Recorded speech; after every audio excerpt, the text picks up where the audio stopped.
Morning. It's 8 o'clock in the morning. Me and Brad have just got out of bed, hence the look.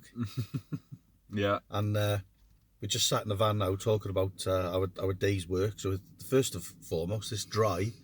So that's a good thing, Brad, isn't it? It's nice. Secondly, this job, we've named it King Cuts because it's just cuts galore, mate, isn't it? It's too many cuts. So we're working on porcelain. We've got the Ruby DX 250 1400 wet cutting saw, which is absolutely fantastic saw, mate, isn't it? It is good. It is. It's a good saw, but it's just too many cuts. Too many cuts, King Cuts.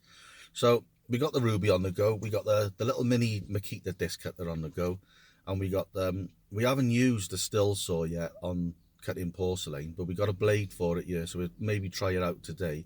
But what we're finding, and to our frustration, is so many of these cuts. I mean, every time you're cutting on the wet saw, your heart's pumping out your chest because you're so fearful of it splintering or fracturing or breaking, Brad, aren't you? Yeah, you are.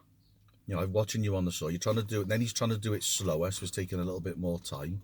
Then when I'm doing the awkward cuts, and I'm taking over on the little Makita, and you're trying to do the awkward cuts, and say you're trying to cut around a wall, and you might have a little cut on the one corner of the porcelain like that. I think the vibration of the disc is maybe causing it to splinter or to fracture.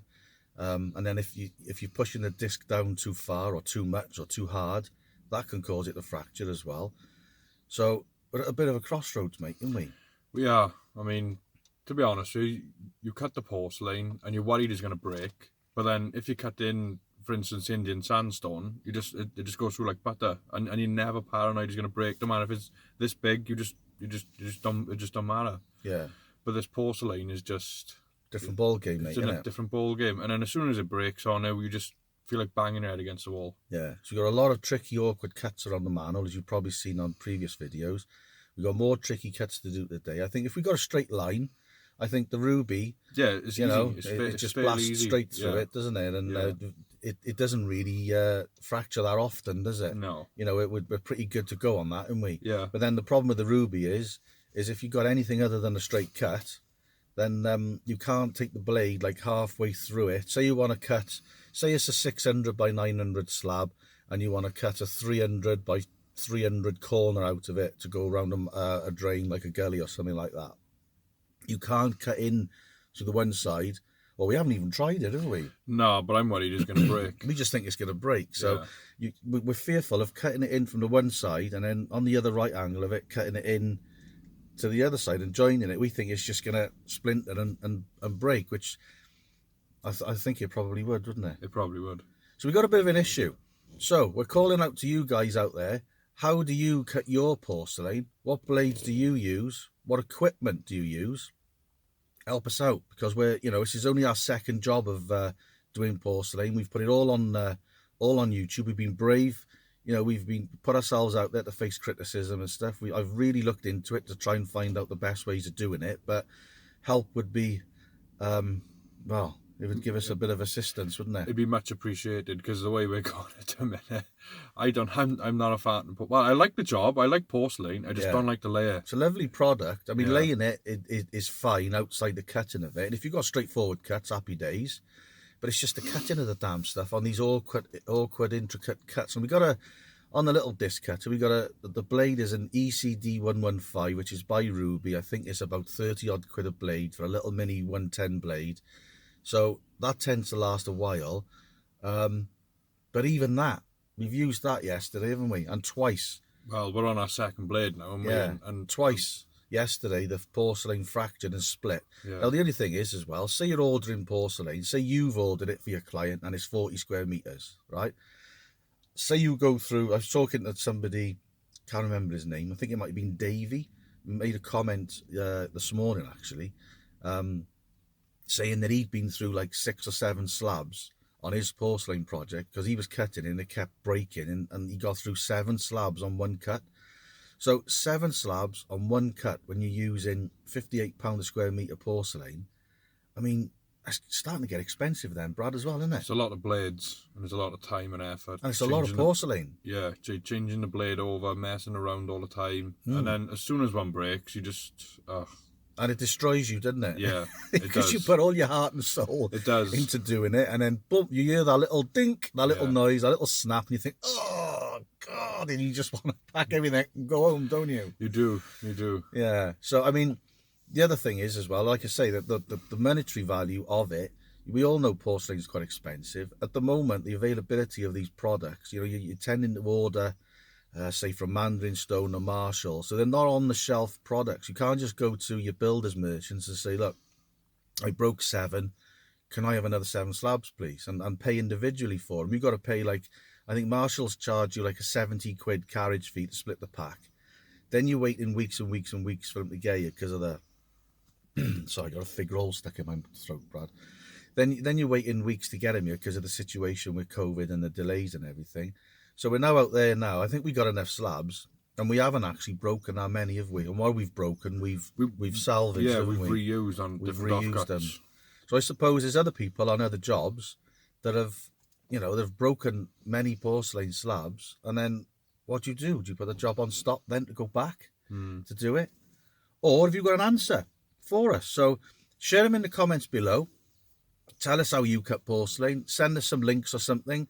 Or if you want to contact me directly, I'm quite willing to, more than willing to, happy to have a chat to give us some indication of what blades you use or what method you use to help us. We're getting there. So if you want to contact us, brickright.co.uk is the website. You can get the phone number on there. I'm Justin. This is Brad. And we'll show you a little bit more later on the project, which is now King Cuts, Brad, isn't it? Mm-hmm. So are you happy today? Tired. He actually threw a donut away yesterday, which was the first time in Brad's history. Well, I ate one of them. I just didn't want the other one. I pushed it under his nose. I was right under his nose. I said, Brad, there's a second donut there. Normally he goes, oomph. You know the claw, he straight in, oomph, gone. 2 bites and it's gone, isn't it? And what did you do? I threw it away. He threw it in the bin. So I don't know what was going on yesterday. I think the porcelain and the cutting just got the better of you, mate, didn't it? I think it all did. And the weather. Yeah. Or the weather especially. Enjoy your day. Be safe. And we'll show you some more in a minute. See you then. So this is what we're cutting. So we got 3 cuts there on one step. So what we're trying to do, just to show you, is like that there. We got the line of the slab closest to the wall going right the way up through, so the top of that patio at the top appears to be the same patio as this one down the bottom. So we got the line of this one closest to the house going right the way up to join the back patio up there, so it appears the same. So we've given ourselves more work, but I think overall for us as tradesmen and for the client it'll just be a better job. But the job is called King Cuts, this is why. So here we are with it. So yeah, bit of a nightmare. Did this one yesterday. I'll go closer. If you can just see this, that one there. What I was worried about was it cutting and fragmenting and snapping on the corner here, and that took me 2 attempts to do that one. So we recycled the slab, but then on this one here, if you just come down here with me, spin you around, on this one here it's exactly the same cut because we've got everything square coming off the house with the wall and everything, and I did that twice yesterday and failed twice, so I'm going to come back to that one. So, and then these are the awkward cuts we got going on with the manhole, so I'll move out of the way, and that's the awkward cut that you saw us do with the manhole. So, and that goes on into this manhole there. We generally, we're getting a couple of cuts, a couple of full slabs in, and then you've got cuts. So then it's like that's a cut, and then the big one next to it, like this one is a cut as well, and then you've got half bond, so it's all cuts up against the wall, and then you've got another cut up against the gully there, cuts on the risers at the front, cuts on the risers at the front of those slabs there. So Brad's having a little break. So King Cuts, Brad, isn't it? King Cuts.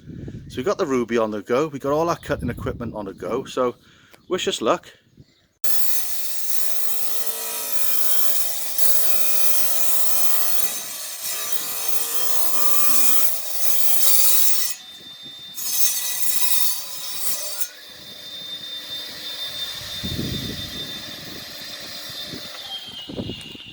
So just to add to our misery, what we got to do now, you can see this porcelain has got a curve on it, on each one, on each corner. So that's the slabs we just laid. See this curved edge? So that curve there, because we've cut it, hasn't got a curve on it. So I've now got to create that curve on the edge there. So it's living up to its name, King Cut. So we're going to cut that and we're going to grind that down to get it the same as that as well. So all fun and games, all sent to try us and test us.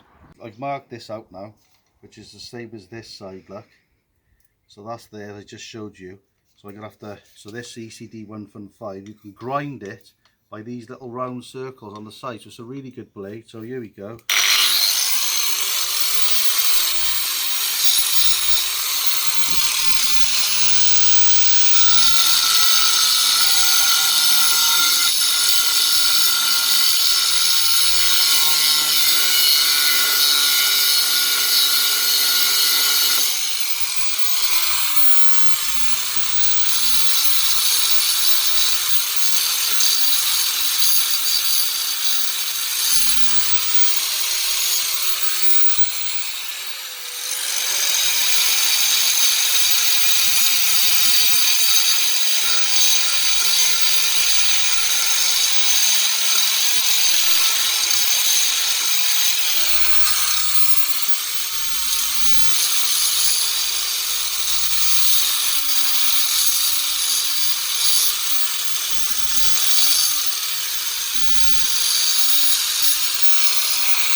Get a bit of water on there now.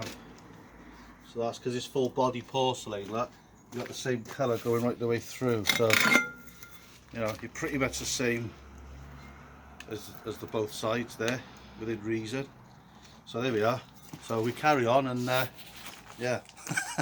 So here we are, cut the treads for the steps. There's 6 cuts in that, so there's 2 cuts per slab. So there's 3 treads cut. And then it's over to the old man. And I'm the old man. The old man. So this is what we got, look. So this is the original tread. So if you can get down and show them how what the level are is there, look, Brad. That's way out, isn't it? And they're all the same, look, show them that one. Stay there. And the last one.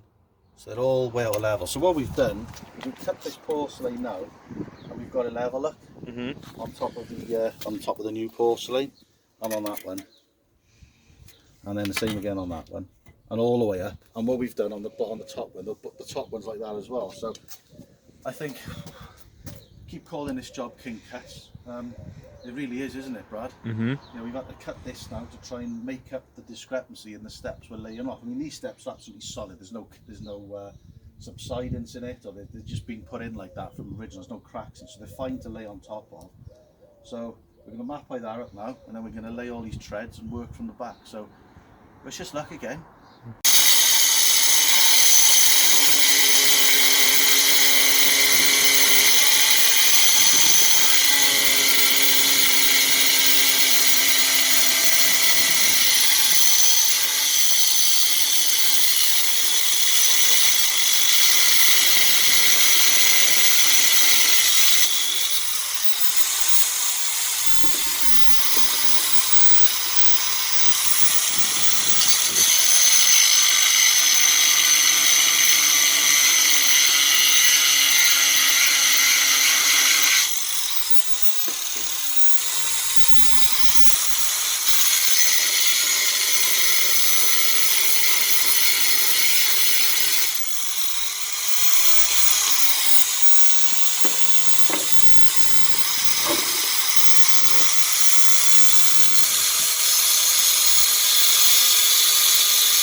Oh, I've been sleeping there all night, Brad. There's a cat on my back at one point during the night, I think. Turn round, just. Turn round. Oh yeah, you got a cat's peed all over you. Oh, you're having a bit? Yeah, all over you. That's the smell, is it? Yeah. Anyway, right, so we've done all these steps now, look. Painfully cut all these steps in. And first thing, Frey, it is a beautiful day, isn't it? Because we've been off since last Wednesday. And what day is it today? Wednesday. Wednesday. So we've done half a day in a week, haven't we? Mm-hmm. Because of the weather in May. It's absolutely disgusting. But anyway, we're back. We're all smiles. All this has been done now. We've painfully done that. We've got this little bit to do down here in this section. Got that to cut in. But what I'm going to do now is this. Look. Come here, Brad. Show them down there. Look. You do get, when you cut these, because there's a slight discrepancy in these slabs, you do get, when you cut a half, this little bit of an overlap. So I put a string line down, so you've got this ever so slight little bit of porcelain to cut off to get that perfect. So I'm going to use this little machine now, cut that off, get that in a perfect line, and then we're going to flow point mate, aren't we? Mm-hmm. So pretty much today, King Cuts will be complete, won't he? Mm-hmm. So happy days. Any questions you've got about cutting, or any advice you can give to us about cutting, then let us know. We will do a little competition between the rubi and the disc cutter, which we will show you in a little bit, so see you then. Artificial grass right here, right now. So what we've done, we've got the eco drains in, they're in there, look, and then we've put 4 inches or 100mm of a hardcore basin underneath, and then we've got about 2 inches or so, boys, of compacted stone dust on top of that, which we've screeded off with a screed rod, and that's perfectly flat to this. Now what this is on the side is, this is a concrete haunching on the side, about 100mm wide, about 100mm thick. We concreted that yesterday, so we're now going to put our grass, our artificial grass on here, and we're going to glue it to the sides, and then that won't go anywhere then. And then we've got on top there, we've got the weed membrane. That'll just stop any weeds coming up through the little holes you get in the bottom of the artificial grass. So we'll show you a little bit more on the next bit now. So see you then. Top tip on your artificial grass. I don't know if you can actually see this on the camera, but it looks really shiny facing from this way, because we got the pile facing towards the house.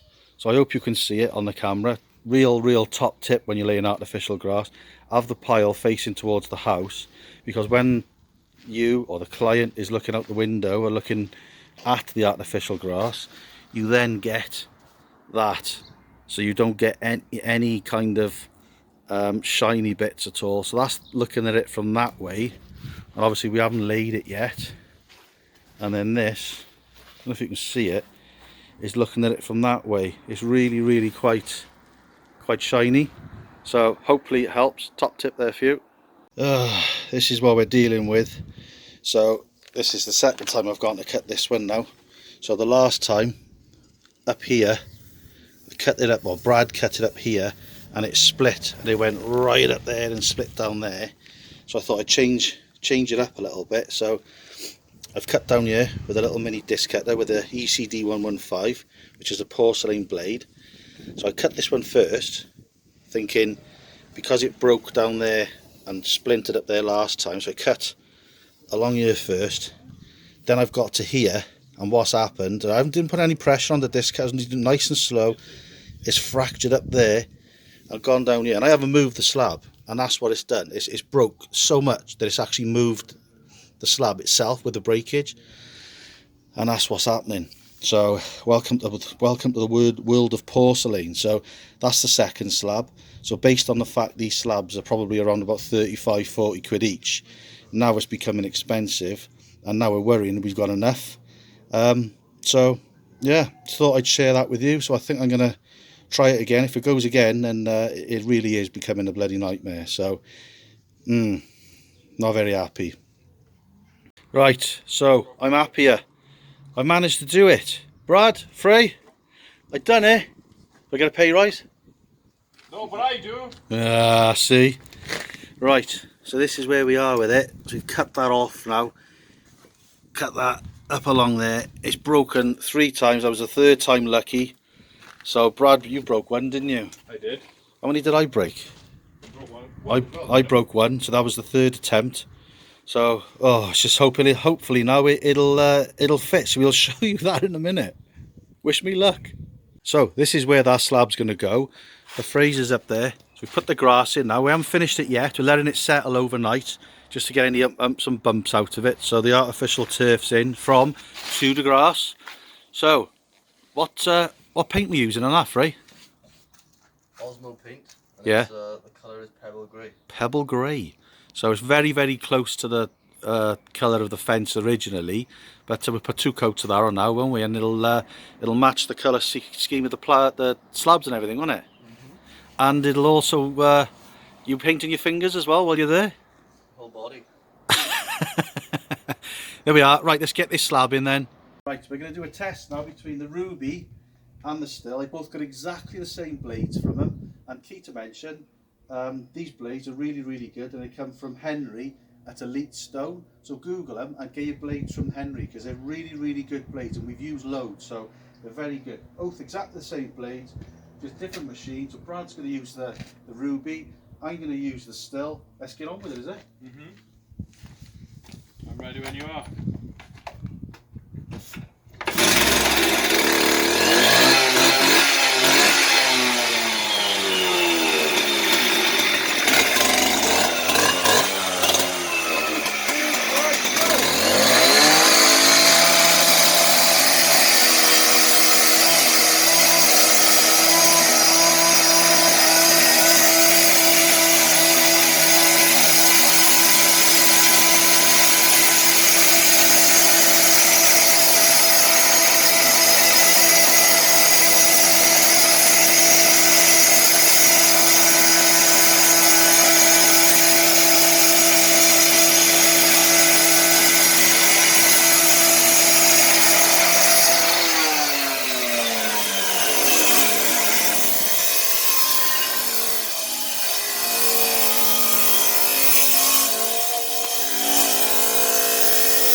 Right, come here, Frey. That's my cut to yoker. So obviously the sthil was quicker, wasn't it? Way quicker. And we've never done this before, so the sthil was quicker. So you've come very, very close. This was the sthil with the same blade. If you get into that line there, see the fragments is taken off. See that little nip there? And there's a lot of little nips down there. You could get a stone and shave that down and sand that down. But then this is the ruby. No, that's right. It's that side. It's this side. Yeah. So this is the ruby, look. So My line straight. and you know, and that's me doing it. So it shows how crap I am on the sthil disc cut there. So you can see what I've gone in. It was a quick demonstration. It's what, 4:45 at night. We just wanted to show you. So the ruby's bang on straight. The sthil's a little bit wonky. You know, the operator could probably get it a little bit better than what I have, but it have fragmented. So there we are. You make your own mind up on which one's better. Like and subscribe to have more videos. Any comments? We've had a nightmare cutting this King Cuts, boys, haven't we? It's been fun, is it? No. It has been fun, and it haven't. We've had a few frustrations where we've broken slabs. If you can help us out on anything to do with the way we're cutting, or the machines we're using, or the blades we're using, leave them in the comments below. Likewise, if we've helped you on what we've done, great, and that's what it's all about. So see you on the next one. Cheers.